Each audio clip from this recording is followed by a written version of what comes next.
नहीं है जिसकी वजह से बाकी सब कुछ नहीं है। सर अगर लॉ की इम्प्लीमेंटेशन हो तो वांटिंग टू बी एथिकल तो मेरा ख्याल है बहुत सारे लोग वांटिंग टू बी एथिकल है, लेकिन जब वो देखते हैं कि मैल प्रैक्टिसेस इधर उधर एग्जिस्ट कर रही हैं और लोग जो है वो बेनिफिट के लिए ऐसी प्रैक्टिस करने पे गुरेज नहीं करते, तो फिर सब लोग कहते हैं कि चलो वो कर रहे हैं तो हम भी करते हैं। मेरा तो ख्याल है सिर्फ law is one key reason, अगर उसकी इम्प्लीमेंटेशन हो तो बाकी चीज़ें by and large with the time implement होनी शुरू हो जाएंगी। असल में ये जो है ना वो टू एज सॉर्ड है। देखिए कुछ चीज़ें ऐसी होती हैं कि which can be enforced by the government, by laws, rules and regulation, practices, और कुछ ये हैं कि आपके इंटरनल या इंडिविजुअल प्रैक्टिसेस हैं जो कि उसके साथ जो है ना वो उसकी इन्फोर्समेंट में जो है ना वो रोल प्ले करते हैं। ये बिल्कुल इसी तरह से ही है जैसे हम कहते हैं जी कि माशरा जो है ना अच्छा हो जाए, हमारी सोसाइटी अच्छी हो जाए। तो एक तो तरीकाकार है डंडा जो है ना उसमें, ठीक है ना, कि रूल्स एंड रेगुलेशन इतने स्ट्रिक्ट हो जाएं, गवर्नमेंट इतना जो है ना वो टाइट हो जाए। जैसे अभी सिंपल सी बात है, कोरोना की सिचुएशन आप देख लें, तो अब उसमें क्या है, अब इसमें एसओपीस, ये एथिक्स को छोड़ के आप इसको एसओपीस से रिप्लेस कर दें जो है ना, एसओपीस को कैसे इन्फोर्स करें। अब एक तरीकाकार क्या है कि गवर्नमेंट कुछ लॉज बना दे, कुछ एसओपीस बना दे, उसी के मुताबिक जो है ना वो कंपनीज क्या करें, अपनी इंटरनल प्रैक्टिसेस बना दें कि भाई हमने इतने परसेंट जो है ना स्टाफ रखना है, इंटरनली सैनिटाइजर रखना है, चीज़ें सैनिटाइज करनी है, जो स्टाफ है उनको प्रॉपर टेस्टिंग वगैरह करनी है। और फिर उसके बाद ये है कि जो लोग हैं वो खुद भी वो उसको फॉलो करना चाहते हैं या नहीं करना चाहते। तो अगर लॉज हैं, उनकी इम्प्लीमेंटेशन है, सारी चीज़ें हैं, तो उससे कुछ हद तक जो है ना वो चीज़ें कंट्रोल हो जाएंगी। लेकिन अगर लोगों ने कसम खाई हुई है कि हमने खुद से ही नहीं ध्यान रखना, तो एक टाइम आएगा कि लॉ इन्फोर्सिंग जो है ना वो जितनी भी एजेंसीज हैं, इंस्टीट्यूशन, वो कहते हैं यार जिनके लिए हम जो है ना वो बेटरमेंट का सोच रहे हैं, अगर वो खुद ही अपना बेड़ा गर्क करना चाहते हैं तो हमें इससे क्या कंसर्न। तो अब सिचुएशन ये है कि लॉ शुड बी देयर, ठीक है, इंडस्ट्रियल प्रैक्टिसेस और इंटरनल कोड जो है ना वो बिल्कुल होने चाहिए, जिसकी बेसिस के ऊपर लॉ लोग जो हैं चाहते ना चाहते हुए क्या करें, उसको एथिकल होना पड़े। अगर आप ये सोच छोड़ देंगे ना कि लोग खुद से एथिकल होना चाहते हैं, वो तो बहुत मुश्किल है। आप देख लें पाकिस्तान जैसे कंट्री में जहाँ पे there is even less than 2% of the people who are paying taxes, overall आपकी जो इकोनॉमी है वो लेस देन 2% लोगों के जो टैक्सेस है उससे जो है ना वो चल रही है। तो उस सोसाइटी के अंदर जो है ना वो आप कैसे कर सकते हैं कि लोग विलिंग है खुद से देने के लिए। और ये जो एक प्ली है ना कि जब दूसरे नहीं कर रहे तो हम क्यों करें, ये तो कोई जस्टिफिकेशन नहीं है। ये तो बिल्कुल इसी तरीके से है कि आप खुद जो है ना वो नमाज इस वजह से नहीं पढ़ते कि आप ये कहते हैं बहुत सारे लोग और भी तो नमाज नहीं पढ़ रहे, लेकिन दूसरी साइड के ऊपर देखें तो जो लोग नमाज पढ़ते हैं आप उनको क्यों नहीं फॉलो कर रहे। तो इसी तरीके से टैक्स है कि बहुत सारे लोग ये कहते हैं हम टैक्स क्यों दें जब गवर्नमेंट हमें उसमें रिटर्न में कोई बेनिफिट नहीं देती। तो गवर्नमेंट बेनिफिट तब देगी ना जब आप उनको टैक्सेस भी पे करेंगे। जब गवर्नमेंट का टोटल कलेक्टेड रेवेन्यू जो है वो इतना नहीं है जिससे वो लोगों को जो है ना फैसिलिटेट कर सके, तो जो देने वाले हैं उन बेचारों को कहाँ से उसकी जो है ना फैसिलिटेशन मिलेगी। तो दोनों साइड से ऊपर जो है ना उसका वो है। और इसकी मिसाल किसी ने जो है ना वो बिल्कुल इसी तरीके से की थी कि अगर फॉर एग्जांपल जो है ना वो थोड़ा सा उसका कॉन्टेक्स्ट जो है ना वो है डिफरेंट है कि अगर मिसाल के तौर पे जैसे ये होता है ना कि सोसाइटी के अंदर खैर और जो अच्छे मामलात है इसका जो स्प्रेड है वो उल्मा के थ्रू जो है ना वो होना चाहिए कि उल्मा अपने जो बयान है उसमें जो एड्रेस करते हैं, जो मुख्तलिफ जो है ना जो बातें करते हैं, वो ऐसी होनी चाहिए जिससे हारमनी जो है ना वो स्प्रेड हो, जिससे जो है ना वो इत्तेफाक, भाईचारा और अच्छाई जो है ना वो स्प्रेड हो जो है ना उसमें। तो अब उसमें ये है कि अगर कोई मसले मसाइल आ जाते हैं तो वो ये है कि उलमा को भी बयान करने चाहिए जो रूटीन के मसाइल हैं, और जो लोग हैं उनका भी काम बनना बनता है कि वो खुद से जाके उनसे जो भी मसाइल है उसके ऊपर जो है ना उनसे रहनुमाई हासिल करें। तो उस पर किसी ने जो है ना वो ऐसा मिसाल दी कि अगर फॉर एग्जांपल एक जहाज़ जा रहा है और उसके अंदर दो उसके पोर्शंस हैं, तो उसमें ये है कि जो ऊपर वाले लोग हैं जो ऊपर वाले पोर्शन में है तो उनके पास जो है वो पानी है, और नीचे जो पोर्शन के अंदर लोग हैं उनके पास पानी नहीं है, तो उनको बार बार ऊपर जाके पानी उनसे लेना पड़ता है पीने के लिए या यूज़ करने के लिए। तो वो अगर ये ख्याल करें कि हमारे जाने से, हमारे पूछने से, हमारे कहने से ये लोग डिस्टर्ब होते हैं, तो क्यों ना ऐसा करें कि जहाज़ में एक सुराख कर लें, और समुंदर में ही है ना तो वहाँ से पानी जो है ना बेतहाशा आ जाएगा। तो अगर ऊपर वाले लोग जो है ना उनको ये समझाएंगे नहीं कि भाई ऐसा करने से जो है ना वो जहाज जो है ना वो डूब सकता है, तुम खुद भी डूबोगे, हमें भी जो है ना उसमें मरवाओगे, तो क्या होगा कि दोनों का नुकसान होगा। तो बिल्कुल इसी तरीके से है कि अगर गवर्नमेंट ये छोड़ देगी कि ऑर्गेनाइजेशंस खुद से एथिकल होना शुरू हो जाएंगी, तो ऐसा तो नहीं है। हर कोई एथिकल नहीं होना चाहता जो है ना से, हर किसी को जो है ना वो प्रॉफिट चाहिए, हर किसी को जो है अपनी जो है ना रिटर्न ऑन इन्वेस्टमेंट ज्यादा चाहिए। बाकी सोसाइटी क्या है, बहुत कम लोग जो है ना उसको जो है ना सोचते हैं जो है ना उसमें। और अगर जो है वो स्ट्रिक्ट रूल्स एंड रेगुलेशन और सारी चीजें तो हो जाएं, लेकिन फिर भी जो है ना लोग उसको जो है ना वो यूज नहीं करना चाहते, तो कुछ टाइम पीरियड के लिए जब तक वो इन्फोर्समेंट होगी उस टाइम तक तो उसको फॉलो करेंगे, अदरवाइज उसको छोड़ देंगे। आपने देखा, आपको याद होगा कि तकरीबन 2 साल पहले गवर्नमेंट ने एक इनिशिएटिव लिया था, उसमें ये था कि ये जो जितने बाइक्स के ऊपर लोग हैं उनके लिए कंपल्सरी कर दिया था कि वो हेलमेट जो है ना वो वियर करेंगे। तो 1-2 दिन ऐसा ऑपरेशन हुआ कि जिसको जो है ना वो विदाउट हेलमेट देखते थे तो कोई चलान नहीं करते थे, कोई फाइनेंशियल पेनल्टी नहीं करते थे, बल्कि सीधा उसको जो है उसके ऊपर जो है ना वो पर्चा काट के उसको जेल भिजवा देते थे। ठीक है, और उसमें जिसको भी उन्होंने पकड़ा उन्होंने नहीं छोड़ा। तो आप यकीन करें 2-3 दिन की बात थी, 2-3 दिन के बाद शायद ही कोई बाइक वाला था जो कि हेलमेट के बगैर कर रहा हो। और जब उसको कुछ दिन के बाद रिलीव कर दिया, दोबारा नॉर्मल हुई, प्रैक्टिस आई, तो हर कोई जो है ना उसी तरीके से जो है ना वो चलना शुरू कर दिया। तो लॉ की इन्फॉर्मेंस नो डाउट जो है ना वो दैट्स एन इम्पॉर्टेंट पार्ट, और लोगों की जो है ना खुद भी एथिकल होना जो है ना दैट इज इक्वली इम्पॉर्टेंट। तो दोनों साइड्स जो है ना वो लेके चलनी है। सिर्फ लॉज के स्ट्रिक्ट होना वो ये इंश्योर नहीं कर सकता कि लोग एथिकल होंगे। उन लॉज के में ही बहुत सारे रूल्स ऐसे होते हैं जिनको प्ले करके लोग अनएथिकल हो सकते हैं। और दूसरी साइड पे सिर्फ ये एक्सपेक्ट करना कि सोसाइटी खुद से ही बहुत एथिकल हो जाएगी, तो ऐसा शायद पॉसिबल नहीं है जो है ना उसमें। ठीक है, वो मुश्किल है जो है ना वो कह लें कि सर परफेक्ट या आइडियल सिचुएशन है। सर एक्सक्यूज मी, जी जी सर मुझे ये बताएं सर, देखें फॉरेन में ये क्या लोग ज़्यादा वहाँ पे एथिकल हैं या लॉ की इम्प्लीमेंटेशन ज़्यादा है? क्यों हम पाकिस्तानी भी जब फॉरेन में जाते हैं तो जाके हम वो एथिकल काम करना शुरू कर देते हैं, जबकि यहीं पे एयरपोर्ट पे चढ़ते हुए भी डस्टबिन में नहीं फेंकते, बाहर फेंकते हैं, और उधर जाके तो हम डस्टबिन में ही चीज़ फेंकते हैं, बड़ा दूर चल के भी। ये ऐसा क्यों है? वो वही है ना, लॉज हैं और उनकी फिर इन्फोर्समेंट है ना जो आपको मजबूर करती है कि चाहते ना चाहते हुए भी आपने एथिकल होना है। लेकिन फिर भी आपने देखा होगा कि जहां कोई मौका मिलता है तो बाज फिर भी नहीं आते वहां पे। ठीक है, जहां पता है कि यहाँ पे फंस जाएंगे वहां से तो जो है ना वो करते हैं, लेकिन जहां थोड़ा बहुत रूम मिलता है तो फिर वहां पे वायलेशन करने से बाज भी नहीं आते जो है उसमें। तो ये इसी वजह से है कि उनको पता है कि यार पाकिस्तान के अंदर अपना मुल्क है, जो मर्जी करें, ठीक है, कोई ऐसा मसला मसाइल नहीं है। ठीक है, हम जो है वो जाते हुए हाईवे के ऊपर भी, मोटरवे पे भी जो है ना वो गाड़ी से जो है ना वो कोई खाने की चीज़ है तो वो उठा के बाहर फेंक देते हैं, कोई रैपर है कोई चीज़ कर देते हैं, क्योंकि हमें पता है कि उसके अगेंस्ट हमें कोई पेनल्टी नहीं है। ठीक है, लेकिन वही चीज़ जो है जब हम इन्फोर्स करते हैं, ठीक है, प्रॉपर है, तो उसे जो है ना वो हो जाता है। अब मोटरवे पे देखें, स्पीड लिमिट्स है, उसके ऊपर बहुत कंट्रोल है, तो बहुत सारे लोग सिर्फ इस वजह से उसकी वायलेशन नहीं करते कि उन्हें पता है कि जगह जगह स्पीड कैमराज है और हम फंस जाएंगे। लेकिन वायलेशन करने वाले उसमें भी कोई ना कोई रूम जो है ना वो ढूंढ लेते हैं। ठीक है, इंटरेस्टिंगली मैं आपको बताऊं कि जो है ना वो सऊदीया के अंदर काफ़ी ज़्यादा जो है ना उनकी है ये जो स्पीड वायलेशन वगैरह जो है ना उसके ऊपर चेक एंड बैलेंस है जो है उसमें। तो उसमें ये नॉर्मली कुछ लोग ऐसे हैं जो कि जो वहाँ पे जो प्राइवेट जो कार्स वगैरह चलाते हैं, तो वो क्या करते हैं, हाईवे के ऊपर 180-200 की स्पीड तक भी जो है ना वो चले जाते हैं। तो किसी ने वो दोस्त से पूछा जो है ना कि ये किस तरह है जो है ना, इसके ऊपर तो स्पीड लिमिट्स हैं तो आपको तो चलान होना है।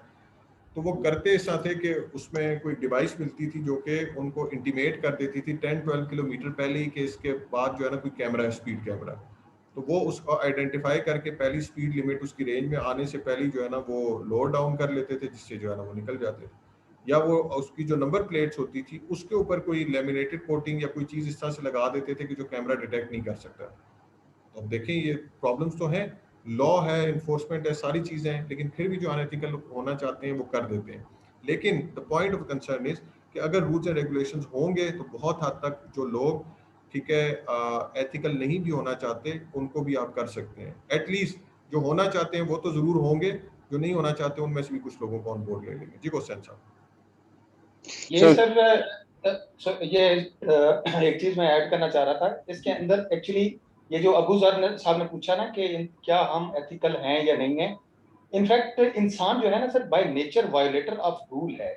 क्योंकि आप ये देखें कि हजरत आदम अलैहिस्सलाम से ही आप अगर आगाज करें तो that is the start of violation of the rules given by the almighty or for that matter मतलब एक human made rules हैं. नहीं, वो बिल्कुल आपका एक पर्सपेक्टिव है, लेकिन दूसरी साइड पे आप ये भी देख लें ना कि नबी सल्लल्लाहु अलैहि वसल्लम या नबी के सल्लल्लाहु अलैहि वसल्लम के सहाबा भी जो है ना उसमें उन्होंने तो अपना सब कुछ जो है ना वो अल्लाह और अल्लाह के रसूल सल्लल्लाहु अलैहि वसल्लम के अहकामात के लिए जो है ना उसके पाबंद कर दिए.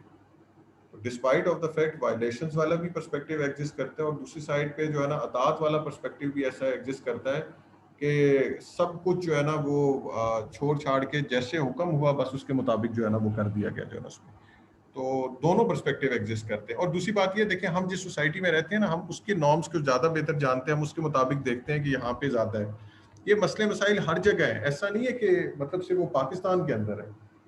तो we are not only ones who are violating these things. हम बहुत ज़्यादा जो है ना वो सॉरी उसको जो है ना वो मिसयूज करते हैं. सारी दुनिया के अंदर ऐसे ही है जो है ना, ये क्योंकि हमारा सम टाइम एक्सपोजर यहाँ का ज़्यादा है कि हम सिर्फ यहीं से जो है ना ज़्यादा यूज टू है, तो हमें फील होता है कि शायद वहाँ पे जो है ना. तो कुछ चीज़ों में हमारे मामलात जो है ना वो ठीक है गड़बड़ भी है, लेकिन बहुत सारे में हम बेहतर भी हैं कोई ऐसे मामला. चले जी आगे चले, डिस्कशन इस पे जो है ना वो काफ़ी ज़्यादा होती जा रही है. तारिक साहब आप कुछ कहना चाह रहे हैं कहें ताकि आगे जो है ना वो चले जाए. सर बस आई एम सॉरी वो टाइम आपने इंडिकेट कर दिया. अनफॉर्चुनेटली सर बिजनेस हमारे यहाँ एक रेडियो वाले से लेकर तो टॉप मोस्ट इंडस्ट्रियलिस्ट तक ये जो बिजनेस एथिक्स हैं उनकी बहुत ज्यादा शॉर्टफॉल है. और सबसे डेंजरस चीज सर ये हो जाती है कि जब लॉ मेकर जो हैं वो खुद लॉज और रूल ऐसे बनाएं जो उनके पर्टिकुलर बिजनेस को सूट करते हो, तो दैट इज वेरी डेंजरस. वो हमारे यहाँ चल रहा है. और जब उस किसी को हाथ रखा जाता है तो फिर इवन आजकल आप देख रहे हैं ये शुगर वाले चक्कर में इवन सर्विंग द गवर्नमेंट जो है वो ब्लैकमेल होना शुरू हो जाती है. people start blackmailing. So we need a change in the system probably sir. बिल्कुल ऐसे ही है. वो जाहिर सी बात है, जब लॉ मेकर्स ही लॉ वायलेटर्स होंगे तो फिर आप किस चीज को जो है ना वो एक्सपेक्ट करेंगे जो है ना उसमें. तो no one should be supreme to law, no one should be exempted from the law. तो उसमें तो तभी होगा जो है ना वो. देखें नबी सल्लल्लाहु अलैहि वसल्लम के पास जब वो एक लड़की लेके आई जो चोरी के इल्जाम में थी, तो उसने फरमाया कि अगर इसकी जगह मेरी अपनी बेटी फातिमा रज़ियल्लाहु तआला अन्हा भी होती तो मैं उनका भी जो है ना वो हाथ काटने से दरेग नहीं करता. तो बेसिकली वो किस चीज़ की जो है ना वो जो था एक रियलाइजेशन था, ये मैसेज था कि जब लॉ है तो उसमें फिर किसी के लिए कोई एग्जेम्पशन नहीं है. हज़रत उमर रज़ियल्लाहु तआला अन्हु का दौर का वाक़या जो नॉर्मली हम वो सुनते भी हैं कि जो वो जब माल गनीमत आया उसमें से चादरें तकसीम हुई, एक एक चादर सबको दी गई. तो हज़रत उमर रज़ियल्लाहु तआला अन्हु जब 2 चादरें नहीं पहन के आए तो वहाँ एक जो बद्दू बैठा था उसने तो क्वेश्चन कर दिया कि सबको एक एक चादर मिली, आप 2 कैसे पहन के आ गए. तो उन्होंने ये नहीं कहा कि जो है ना कि मैं, ये कौन होता है मुझसे पूछने वाला, ये कैसे कर सकता है. तो उनको जो है ना वो फिर जस्टिफाई बेटे ने किया कि मैंने अपनी जो चादर है वो उनको दे दी, जिस वजह से उनके पास 2 हैं जो है ना करते हुए. तो वो सिर्फ किस वजह से था कि चाहे कोई भी है, चाहे वो उस टाइम पे कितना ही बड़ा जो है ना हाकिम है, अमीरुल मोमिनीन है जो है ना उसमें, लेकिन जो लॉ है उसके ऊपर भी इतना ही जो है ना इक्वली इम्प्लीमेंटेबल है जो एक आम जो है ना लेमैन के लिए जो है ना उसमें.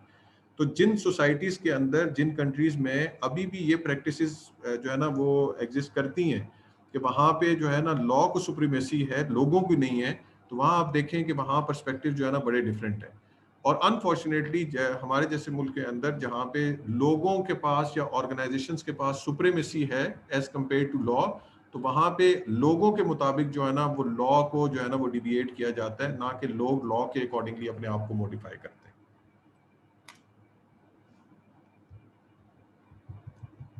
ठीक है जी, Thank you sir. ओके जी. As far as law is concerned, so these are the different things from where the law can be derived. इसको जरा go through कर लें, कोई पूछना है तो फिर पूछ लें, डिस्कस भी कर चुके हैं. जो चार्टर्ड अकाउंटेंट्स हैं जो कि ऑडिट सर्विसेज प्रोवाइड कर रहे हैं, एक्सटर्नल सर्विसेज, उनके लिए उन्होंने प्रोफेशनल कोड्स प्रोवाइड किए हुए हैं कि ये एथिकल पर्सपेक्टिव्स आपने फॉलो करने हैं ड्यूरिंग ऑडिट. और अगर नहीं करेंगे तो फिर उस सूरत में वो क्या करते हैं, उन मेंबर्स को जो मेंबरशिप है आई कैप की उससे जो है ना वो रिमूव कर देते हैं, या फिर जो है वो उनके अगेंस्ट जो सीरियस जो है ना वो उन्होंने कोई टेकअप एक्शन हाँ तो वो कर सकते हैं जो है. ठीक है सर, थैंक यू. ठीक है जी, चलें. इसमें सर मेरा ख्याल है कि ये जो लॉ अबाइडिंग है और प्रोफेशनल कोड्स हैं, इसकी एफिकेसी तब अचीव की जा सकती है अगर इसको लिंक किया जाए रिवॉर्ड सिस्टम के साथ, कि जितनी भी इम्प्लीमेंटेशन, मतलब कि कोई कंपनी है, फर्म है और इंडिविजुअल्स हैं, उनकी लॉ अबाइडिंग जो है वो उसके रिवॉर्ड के साथ कर दी जाए, तो फिर शायद एक वॉलंटरी और एथिकल एस्पेक्ट जो है ना वो इनकलकेट हो जाए एज ए सोसाइटी के अंदर। हाँ, कुछ केसेस में ऐसी सिचुएशन भी पॉसिबल है, लेकिन वो देखें ना, अब उसको हमने पहले भी डिस्कस किया था कि वो नेचुरली होती है जो है ना उसमें। देखें वो थोड़ा सा पर्सपेक्टिव जो है ना वो डिफरेंट चला जाता है। जो जैसे जो है ना वो देखें, नबी सल्लल्लाहु अलैहि वसल्लम ने फरमाया ना कि सदका जो है वो माल को बढ़ाता है और सूद जो है वो माल को घटाता है जो है ना उसमें। अब उसका नॉर्मली जो है ना वो देखें प्रैक्टिस में, तो जब आप सदका कर रहे होते हैं, सदका और खैरात, तो एक्चुअली तो माल तकसीम कर रहे हैं, तो वो तो माल का कम होना नजर आता है। लेकिन अल्टरनेट क्या है कि उस सदका या ज़कात देने के अगेंस्ट अल्लाह ताला उसका पे बैक आपको दे रहे होते हैं, मजीद बरकत की सूरत में, मजीद जो है ना वो बेटरमेंट की सूरत में। और सूद एक साइड के ऊपर तो वो तो इंक्रीज हो रही है आपकी वेल्थ, लेकिन दूसरी साइड के ऊपर किसी ना किसी और परेशानी, किसी मामले के अंदर आके वो जो पैसा है वो इंसान क्या कर रहा होता है, ज़ाया कर रहा होता है जो है उसमें। तो ये एक साइड के ऊपर ठीक है, वो आपका रिवॉर्ड वाला पर्सपेक्टिव कर सकते हैं, लेकिन वो ऑटोमेटिकली बिल्ड इस तरह से हो जाता है कि अगर फॉर एग्जांपल लॉ इन्फोर्समेंट ठीक हो और उसमें जो है जो कंपनीज अनएथिकल हो उनकी अनएथिकल प्रैक्टिसेस को हाईलाइट किया जाए और वो इंफॉर्मेशन डिसिमिनेट की जाए जनरल पब्लिक में या जो आपकी फाइनेंशियल मार्केट्स है उसमें, तो बहुत सारे लोग तो ऑटोमेटिकली उनको पिनलाइज करेंगे कि यार ये अनएथिकल ऐसी प्रैक्टिसेस में ये लोग इन्वॉल्व हैं, तो इससे बेहतर है कि इनके साथ बिजनेस करने की बजाय हम ये इस बिजनेस को किसी और जगह शिफ्ट कर लें। तो ऑटोमेटिकली क्या होना है कि वो जो लोग अच्छा परफॉर्म कर रहे होंगे, एथिकली परफॉर्म कर रहे होंगे, उनकी रेपुटेशन बिल्डअप होके बिजनेसेस ऑटोमेटिकली ग्रो करेंगे जो है उसमें, और जो नहीं करेंगे उस बैड रेपुटेशन की वजह से जो है उसको सफर करेंगे जो है उसमें। लेकिन ये हो सकता है क्राइटेरिया। अब ये इंटरेस्टिंग बात ये है कि जो इवन हमारे नेबरिंग कंट्रीज में से कंट्री है जिसके अंदर ये कंपल्शन है कि जितनी भी लिस्टेड कंपनीज हैं वो अपने नेट प्रॉफिट का 2% जो है वो सोशल सर्विसेज के लिए जो है ना वो यूटिलाइज करेंगे जो है ना उसमें 2% ऑफ देयर नेट प्रॉफिट वो CSR एक्टिविटीज के लिए जो है ना वो यूज करेंगे। अब आप इमेजिन करें कि जो $1 बिलियन कंपनीज हैं जो बिलियंस में प्रॉफिट जो है ना अर्न कर रही होती है, उनका 2% अगर उस सोसाइटी को जो है ना वो यूज हो तो ऑटोमेटिकली सोसाइटी जो है वो कितनी जो है ना वेल ऑफ हो जाए।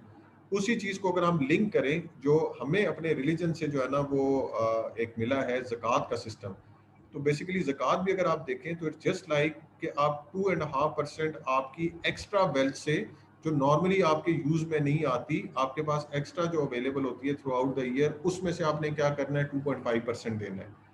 तो उसकी बेसिक वजह क्या है कि जब आप ऐसी जो है ना वो पर्सपेक्टिव को यूज करेंगे तो वो जो सोशल एक डिस्पैरिटी एग्जिस्ट करती है वो सोशल डिस्पैरिटी ऑटोमेटिकली जो है ना वो खत्म हो जाएगी, और उस खैर और उस मामलात की वजह से ऑटोमेटिकली आपके भी मामलात बेहतर होने जाएंगे। तो अगर ऐसी सिचुएशन हो, कैरेट एंड स्टिक पॉलिसी हो, ठीक है, उसमें रिवॉर्ड्स का पर्सपेक्टिव भी आ सकता है। ठीक है, जैसे कंपनीज जो हैं वो टैक्स लॉज बनाती हैं जो है ना, जो गवर्नमेंट टैक्स लॉज बनाती है, जो लोग टैक्स के जो है ना वो पे करते हैं प्रॉपरली, तो कंपनी टैक्स पेयर्स को जो है ना या टैक्स पेयर्स को बेनिफिट देती है। इसी तरह ये भी हो सकता है कि जो कॉर्पोरेट सोशल रिस्पॉन्सिबिलिटी या एथिकल पर्सपेक्टिव्स को जो है ना कर रहे हैं तो उनको उसके रिवॉर्ड किया जाए, और दूसरी साइड पे जो स्टिक पॉलिसी है अगर उसको भी इम्प्लीमेंट कर दिया जाए कि अनएथिकल प्रैक्टिसेस के अंदर जो लोग इन्वॉल्व है despite of the fact illegal नहीं है, लेकिन अगर वो अनएथिकल है तो उस इंफॉर्मेशन को भी पब्लिक किया जाए, जिसकी वजह से क्या हो कि जो है ना वो लोग उससे वायलेट करें। अच्छा जी, as far as companies are concern, तो जब हम लॉ की बात करते हैं तो बेसिकली लॉ क्या है, कोड ऑफ कॉर्पोरेट गवर्नेंस है, या इसी तरीके से जो है ना सिक्योरिटीज एंड एक्सचेंज कमीशन की तरफ से जो रेगुलेशंस हैं वो हैं, या ये जो कंपनीज जो है ना ऑर्डिनेंस है 1984, these are rules and regulations, these are the laws जिनके जरिए कंपनीज को क्या किया जा सकता है, कंट्रोल किया जा सकता है, उनकी एथिकल प्रैक्टिसेस को जो है ना वो इंश्योर किया जा सकता है। प्रोफेशनल कोड्स वगैरह क्या हैं, प्रोफेशनल ऑर्गेनाइजेशंस हैं या जो प्रोफेशनल कंपनीज के अंदर काम कर रही होती है, जैसे बोर्ड ऑफ डायरेक्टर्स के अंदर लोग हैं, तो वो ये इंश्योर कर सकते हैं कि एथिकल प्रैक्टिसेस जो है ना प्रिवेल करती हैं, डिफरेंट स्टेक होल्डर्स के इंटरेस्ट को डैमेज करके कुछ को जो है ना वो बेनिफिट जो है ना वो नहीं पहुंचाया जा रहा। इसी तरीके से जो आपकी एक रिक्वायरमेंट है कोड ऑफ कॉर्पोरेट गवर्नेंस की, उस statement of compliance with code of corporate governance है कि इन चीज़ों को हम कंप्लाई कर रहे हैं, तो उससे भी जो एथिकल पर्सपेक्टिव्स हैं उनको जो है ना वो बेहतर किया जा सकता है। इंटरनल कोड क्या है कि कंपनी की इंटरनल रूल्स एंड रेगुलेशंस ऐसी होनी चाहिए कि जो कि उसको कंपेल करें, ठीक है, कंपनी को, वो उसका जो है ना अपना बोर्ड है, अगर बोर्ड ऑफ डायरेक्टर्स के अंदर अच्छे लोग हैं ऑब्वियसली बात है जो डिसीजंस होंगे वो भी अच्छे होंगे, वो डिसीजंस भी एथिकल होंगे। और अगर बोर्ड में ही अनएथिकल लोग हैं तो उनसे कैसे एथिकल डिसीजंस को जो है ना आप एक्सपेक्ट कर सकते हैं जो है ना उसमें। And second is a company can become ethical only if its board is willing to face the consequences and pay the price of honesty. ऐसा नहीं है कि एथिकल होना ही बड़ा जो है ना उसमें। सम टाइम जैसे भी मैं आपको एग्जांपल दे रहा था कि जॉनसन एंड जॉनसन ने जो वैक्सीन लॉन्च की है उसके अंदर जब प्रॉब्लम रिपोर्ट हुई है तो उन्होंने सब वैक्सीन जो जितनी उन्होंने प्रोड्यूस की थी उसको वहां से विड्रॉ कर लिया।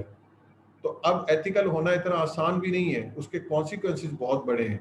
अब एक दफा मार्केट में जो है ये रूमर जो है ना स्प्रेड होगी कि जॉनसन एंड जॉनसन की जो वैक्सीन है वो इंजरियस हो सकती है, वो डेडली हो सकती है, तो आप सोच सकते हैं कि उसके कॉन्सिक्वेंसेस क्या जा सकते हैं, कंपनी की बाकी प्रोडक्ट्स के ऊपर रेपुटेशन क्या जा सकती है, या उसकी रीलॉन्च के फेलियर के चांसेस कितने हो सकते हैं।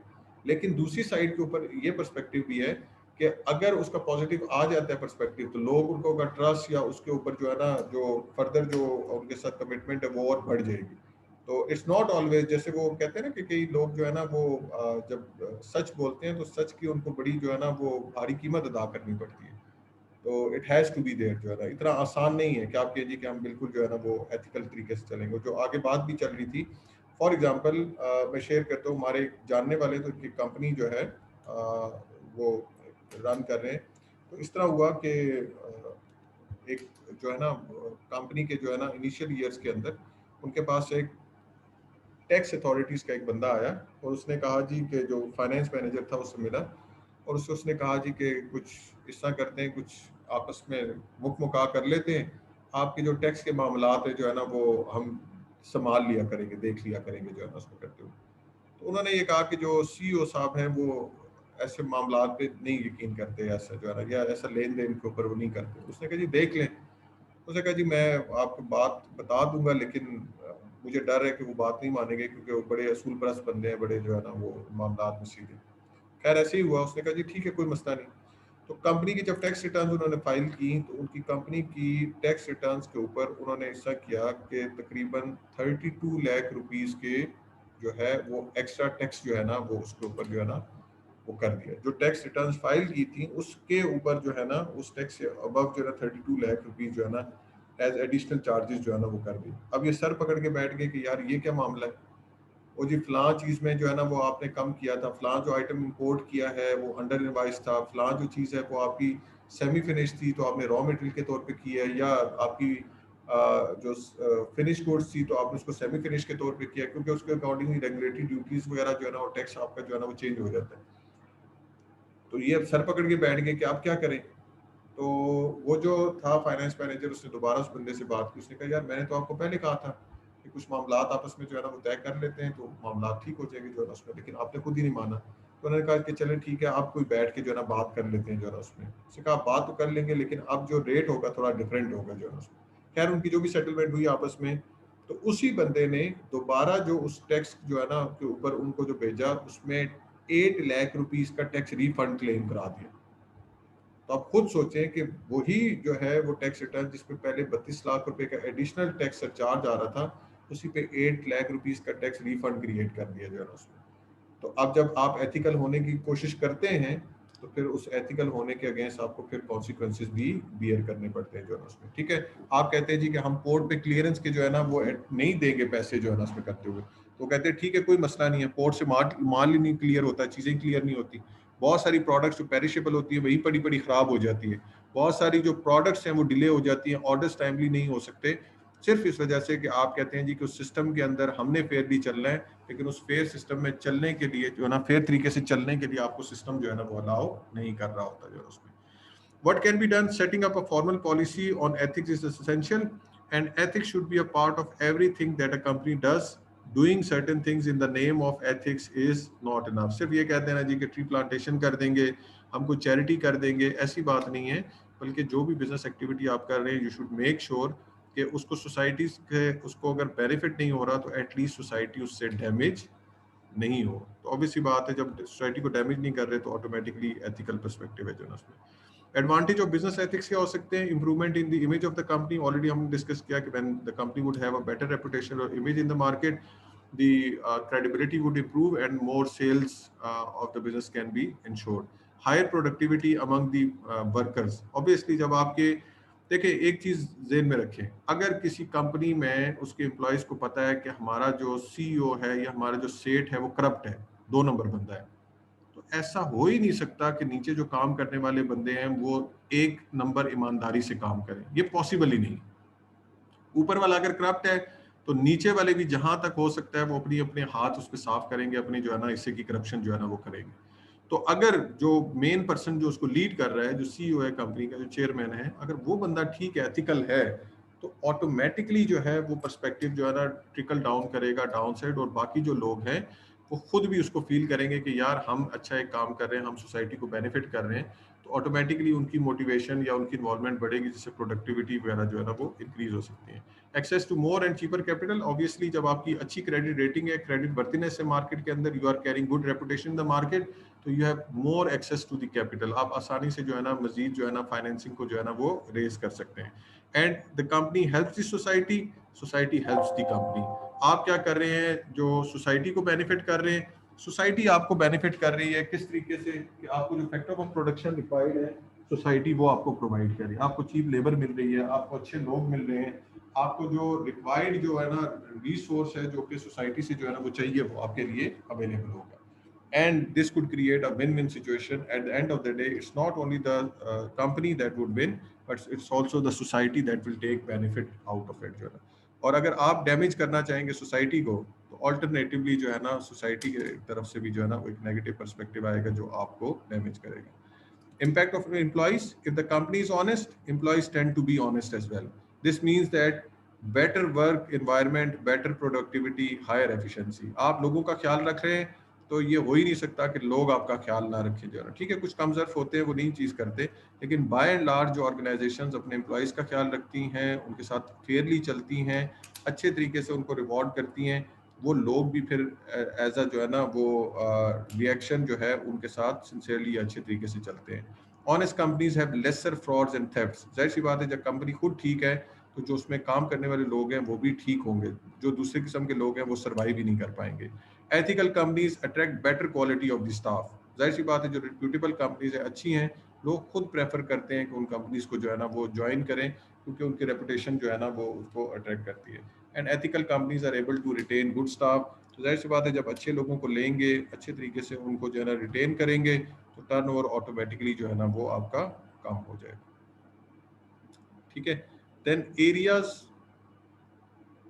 where ethical standards need to be applied. Number 1, ethics in financial matter. जो हम लोगों ने वो क्रिएटिव अकाउंटिंग या वो चीज़ों को देखा था ना, तो या मार्केट अब्यूज वाली बात को किया था, तो वहाँ पे हमें क्या करना है, एथिकल प्रैक्टिसेस को इन्वॉल्व करना है, डिस्पाइट ऑफ द फैक्ट कि सम टाइम हम इलीगल तो नहीं होते, लेकिन अनएथिकल हो कि हम सोसाइटी को डैमेज कर रहे होते हैं, तो हमें ये इंश्योर करना है कि हम ठीक है उन्हीं रूम में रहते हुए अकाउंटिंग स्टैंडर्ड्स के, लेकिन जो प्रैक्टिसेस हैं उनको इलीगल भी ना करें और उसमें अनएथिकल पर्सपेक्टिव में जाए।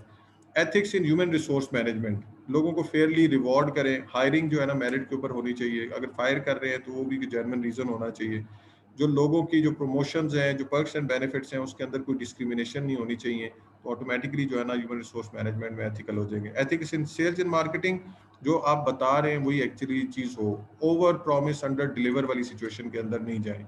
ठीक है, जो कुछ आप प्रॉमिस करते हैं एटलीस्ट उतना जरूर डिलीवर करें, फेक उसको जो है ना एडवर्टाइज ना करें, या गलत जो है ना कोई बात मार्केट ना करें, तो that would be ethics in marketing. Ethics in production, जो चीज़ बना रहे हैं वो ठीक आप बनाएं, ठीक क्वालिटी की जो है ना वो प्रोडक्ट बनाएं, उसके अंदर उसका वेट, उसकी जो क्वांटिटी है, उसकी क्वालिटी है, उसके ऊपर कंप्रोमाइज ना करें।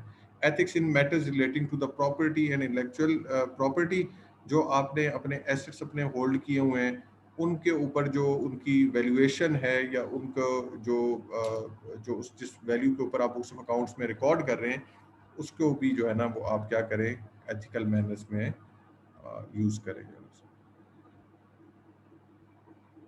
ठीक है, ये तो एम्प्लॉइज वाला तो हम दे चुके थे।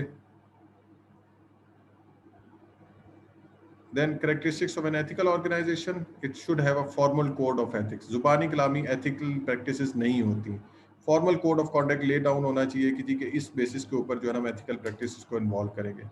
Regular interaction with the stakeholders, stakeholders से आप input लें, उनसे जो भी उनके opinion है उनको incorporate करें, and obsessively fair to all, fight fair unfairness forcefully जो है ना उसमें obsessively fair to all, कि सबके साथ आप इक्वली तो नहीं अच्छे हो सकते। 4 बच्चे आपके, चारों के साथ जो है ना वो 100% इक्वल आप बर्ताव नहीं कर सकते, लेकिन कोशिश करें कि उनके साथ तकरीबन एक जैसा बर्ताव करने की कोशिश करें, किसी को ज़्यादा या किसी को कम जो है ना वो ट्रीट ना करें। In the same way different जो स्टेक होल्डर्स हैं, हर स्टेक होल्डर को तो इक्वली नहीं ट्रीट कर सकते, लेकिन एटलीस्ट इतना ज़रूर किया जा सकता है कि वो जो फेयरनेस है उसके एलिमेंट के अंदर कोई बहुत ज़्यादा डिस्क्रिमिनेशन ना आए। Managers responsible individually do not hide being behind collective responsibility charity जो है ना उसमें। अब उनकी जो इंडिविजुअल रिस्पॉन्सिबिलिटी है वो ऐसा नहीं हो सकता कि वो कहे जी कि ये तो सारी बोर्ड की रिस्पॉन्सिबिलिटी थी, अगर मैंने नहीं किया तो बाकी लोगों को कर लेना चाहिए था ना, अगर मैंने इस चीज़ का ध्यान नहीं किया तो बाकी बोर्ड में भी लोग थे तो उनको इस चीज़ को जो है ना सोचना चाहिए था। ऐसा नहीं है, आप अपना जो है ना वो रोल प्ले करें और फिर लेट अदर जो है ना डू देयर पार्ट जो है ना उसमें। And then employees see a purpose in their work. Obviously जब एथिकल ऑर्गेनाइजेशन है तो एम्प्लॉइज को भी होता है कि इनकी कमिटमेंट रेपुटेशन को हम भी डिस्ट्रॉय ना करें, सफ़र ना करें। And then non bureaucratic procedures अगर होंगे तो ऑर्गेनाइजेशन ऑटोमेटिकली एथिकल होगी। अगर ब्यूरोक्रेटिक होंगे तो जाहिर सी बात है कि उसमें फिर लोगों का डिस्क्रिमिनेशन या इस किस्म की प्रॉब्लम जो है वो बढ़ जाती है। ठीक है जी, that's the end of today's lecture. अगर आपकी कोई क्यूरी है, क्वेश्चन है तो पूछ सकते हैं।